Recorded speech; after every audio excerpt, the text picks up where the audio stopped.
Welcome back, everyone. Today we're going on a deep dive you wouldn't expect, all thanks to a recent issue of 7 Days Lifestyle, a Moroccan magazine. Get this.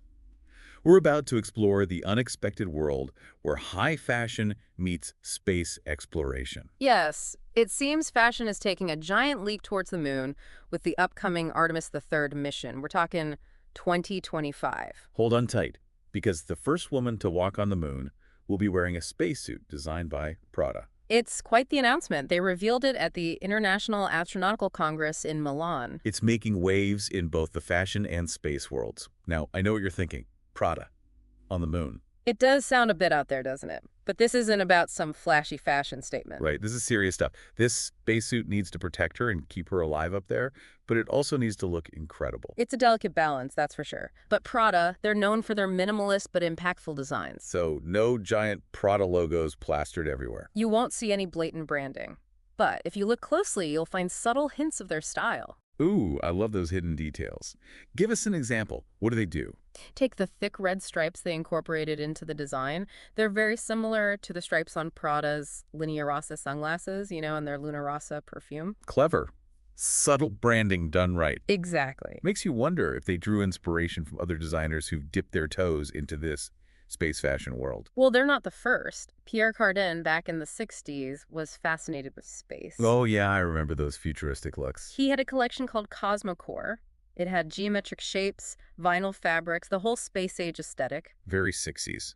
This Prada spacesuit seems to be more than just inspiration, though, wouldn't you say? Absolutely. They're shaping how we visualize space exploration. It's part of the mission's identity now.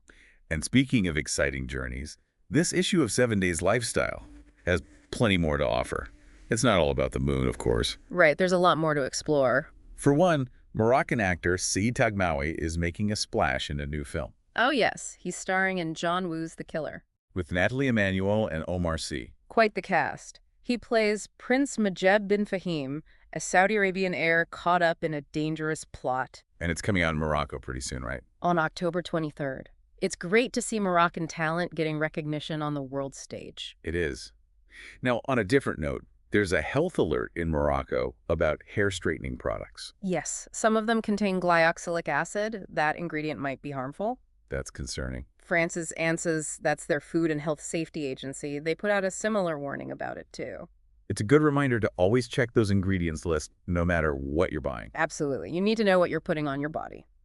But let's switch gears to something a bit more fun. Yes, please. Egyptian singer Shireen Abdel Wahab is breaking records. She's in the Guinness World Records now. Wow. What for? She's the first Arab artist to top the charts for 11 weeks straight. Unbelievable. That is amazing. What songs are we talking about here? Kalamina and Sabri El Dio, they're huge hits. It shows you the power of music to connect people. Speaking of connecting with the world, did you hear about that dog in Egypt? The one who climbed the Great Pyramid. Wait, what? A dog climbed a pyramid? Yep. And it didn't just climb it, it decided to relax and sunbathe at the top. Only in Egypt. Imagine seeing that as a tourist. Right. A paraglider named Alex Lang got some incredible photos. Of course, they went viral. I bet. It's a nice reminder that even in places full of history, you can still find some unexpected fun. Definitely. And speaking of unexpected, there's also this cat in France, Pichu. Ah, yes, the one from Strasbourg. He became a bit of a celebrity thanks to Google Maps. It seems the locals love him so much they were giving him rave reviews on Google Maps. He became a little tourist attraction. He did. It shows you the power of community, even for a little cat. Ah, I love that. Now, for anyone struggling with carpet stains, 7 Days Lifestyle has a tip for you. Baking soda and white vinegar. A classic. Easy, effective, and good for the environment. You can't go wrong with that. Now, for our last stop in this issue, it's a big anniversary.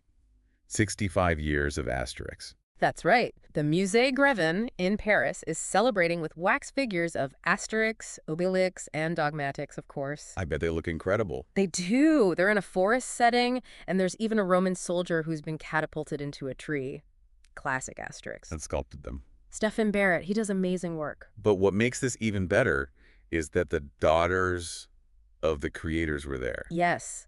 Anne Goscinny and Sylvie Uderzo were there to celebrate. It must have been such a special moment for them. It was. Anne Goscinny called her father and Albert Uderzo Two brilliant madmen who created this amazing world. And Sylvia Uderzo highlighted that they were both children of immigrants. It's a beautiful reminder of how storytelling can bring people together. It really can. And the celebrations don't stop there. There are re-released albums, a special charity album, and even a whole exhibition in Paris. It seems like everyone in France is celebrating, and for good reason. These characters have been loved for generations. They have. But before we get back to the moon and that Prada spacesuit in part 2, there's one more thing we need to talk about. It's a great example of how Moroccan cinema is evolving. La Damnée, right. Yes. It's a psychological horror film directed by Abel Danan. It explores themes of isolation and mental health. And it's all set against the backdrop of Moroccan culture and traditions. It's a unique blend of horror and fantasy. It takes inspiration from Moroccan folklore, all those stories about the supernatural. Abel Danan has talked about how his parents told him scary stories about Morocco when he was young. It sounds like those stories really stuck with him. They did. It's great to see Moroccan cinema exploring new genres like this. And La Damnée isn't just a horror film. It's a chance to showcase some incredible young Moroccan talent. Absolutely. Lina El Arabi and Ouidad Elma star in it. They're both rising stars. It premieres on October 28th at the Megarama in Casablanca. A must-see for anyone who wants to see what Moroccan cinema is doing these days. So we've covered quite a bit in this first part of our deep dive. We have. From lunar fashion to Moroccan culture, there's been a lot to explore. What stood out to you the most so far? What caught your attention? We'll be back soon to dive deeper into that Prada spacesuit and what it means for the future of fashion and space exploration. Stay tuned. I'm looking forward to it. And we're back. We're diving headfirst into that Prada spacesuit. I mean, it's got to be runway ready and moonwalk ready. What a challenge. It is. It really is. Merging fashion and technology like that. And for the moon, no less, it's not exactly a forgiving place. You could say that again. No popping into a lunar store if something goes wrong with that suit. Yeah. So tell me, what are the biggest challenges when designing for up there? Well, first things first, you've got those extreme temperatures. Yeah. Scorching hot in the sun and freezing cold in the shade. The spacesuit can't let the astronaut overheat or freeze, I can't imagine trying to do anything important when you're shivering or sweating like crazy. How do they even manage the temperature in those suits? It's pretty amazing, actually. Insulation, ventilation, and even a liquid cooling system. It's like a personal AC unit built right in. High-tech fashion right there. What other dangers are there? Well, there's no atmosphere on the moon, right? Sure. So no air pressure and no protection from micrometeoroids. Micrometeoroids. Those sound kind of scary. They're tiny, but they travel super fast. Little bits of space debris that can really damage the spacecraft and, of course, the spacesuit. So the suit has to be super tough. Extremely tough and durable, yes. And then there's the radiation. You can't forget about that. Right. Too much of that is definitely not good. What do they do about that? The spacesuit has layers of special materials that block the radiation. Think of it like a high-tech shield. That's pretty impressive. Yeah. So you've got temperature control, protection from debris, and a radiation shield. And it all have to let the astronaut move around. That's got to be tough to design. Where does Prada's fashion expertise come in? Well, Prada's known for their innovative materials and, of course, their incredible tailoring. Their clothes fit so well. They do. They really do. And a spacesuit, well, it has to fit like a second skin. It needs freedom of movement, but also keep that pressurized seal. Prada's experience with making such precise clothes, it's got to be invaluable for that. I can see that. What about the materials themselves? Will we see any of Prada's signature fabrics up on the moon? They haven't said exactly what they're using, but we can make some guesses. Ooh, okay. I like a good guessing game. What do you think?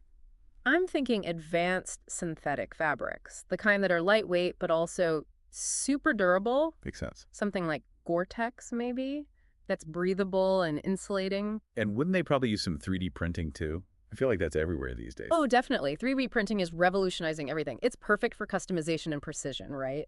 Which is key for a spacesuit that fits perfectly. I bet they're using it for some of the components, like the joints, maybe. This whole partnership between Prada and Axiom Space, the company actually making the suit, is fascinating. It is.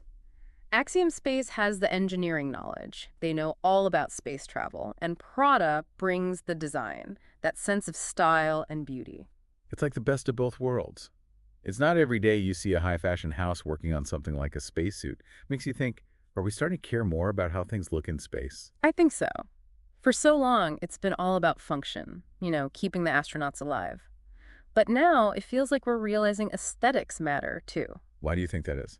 Well, space travel is becoming more, I don't know, normal. We're talking about living on the moon, maybe even further out, not just visiting. So we're starting to think more about the human experience. Not just surviving up there, but actually living. Exactly. And that's where aesthetics come in.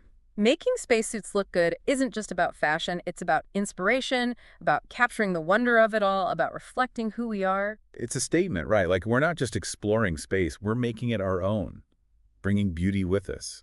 And think about the photos. That first woman on the moon in a Prada spacesuit. Those images will be everywhere. They'll be iconic. It's almost like a giant leap for humankind, but a fashionable stride for fashion. But, I mean, beyond that, what do you think this collaboration could mean for the future of clothes in space? You think it will have an impact? I think it could, yeah.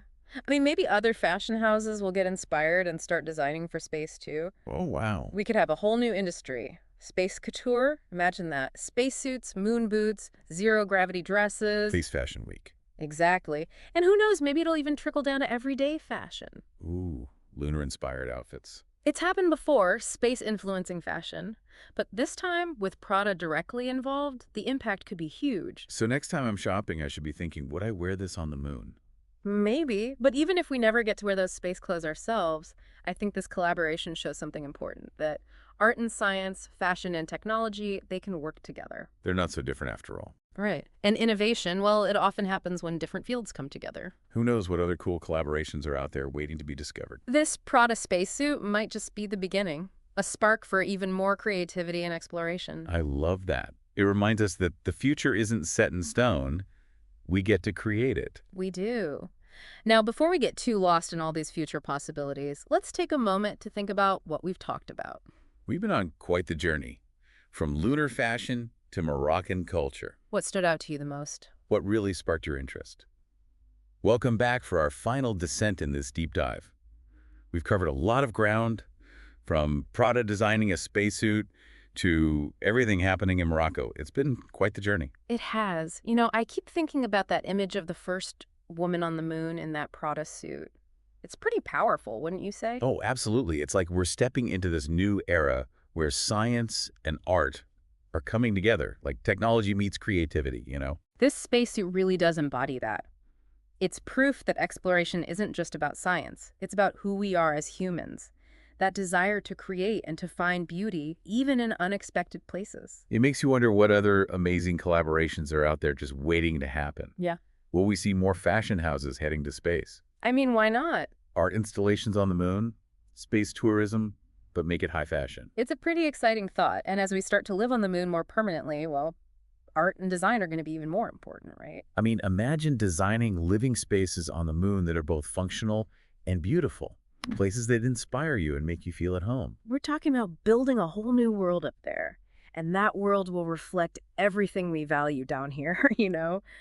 Our dreams, our creativity, everything. That's a huge responsibility. Right. But wow, what a challenge. This Prada spacesuit, it feels like the first spark. It does. Like, it's going to light the fire for a whole wave of creativity and innovation. It's a good reminder that we have a say in how the future unfolds. It's not set in stone.